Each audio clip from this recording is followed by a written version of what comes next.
Murder घरे आवे रोजने मता।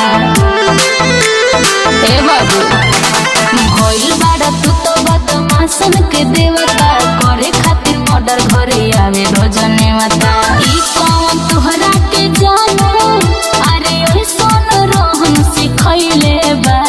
सुना का हो अपने नजदी की थाना में फोटो हमार लगैले बा। आरा जिला के थाना माया अपराधी घोषित कैले बा। अरे पटना जिला के थाना माया अपराधी घोषित कैले बा। ऐसन का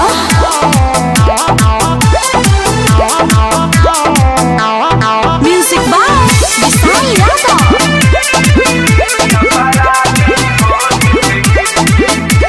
छोड़ दो ना कोई दुई नंबर के काम हो, काहे खातिर नाम तो करेला बदनाम हो। एरिया में हालाबा करीला गुंडा कर दी, हमरा सोहाला ना पुलिस के वरदी। बात बुझाता नो सब बुझाता है। छोड़ दो ना कोई दुई नंबर के काम हो, काहे खातिर नाम तो करेला बदनाम हो।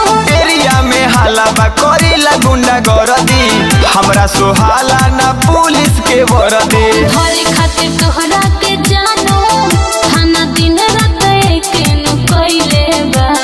टेंशन मत ले, अपने नजदी की थाना में फोटो हमार लगैले बा। बक्सर जिला के थाना माया अपराधी घोषित कैले बा। अरे पटना जिला के थाना माया अपराधी घोषित कैले बा। बच के रहे जानो।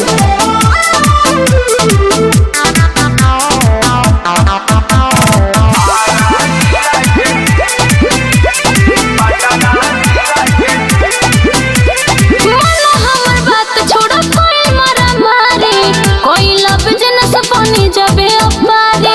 खाके कसम कहीं हम तहरा प्यार के, जिंदगी जियब जाने हम रंगदार के। काहे हो रंगदार होने जा। मानो हमर बात छोड़ो, कोई मारा मारे, कोई लब जनस बनी जबे अपारे। खाके कसम कहीं हम तहरा प्यार के, जिंदगी जियब जाने हम रंगदार के। मिथलेस रतन तोहरा चलते, हमरा माथा में टेंशन धइले बा।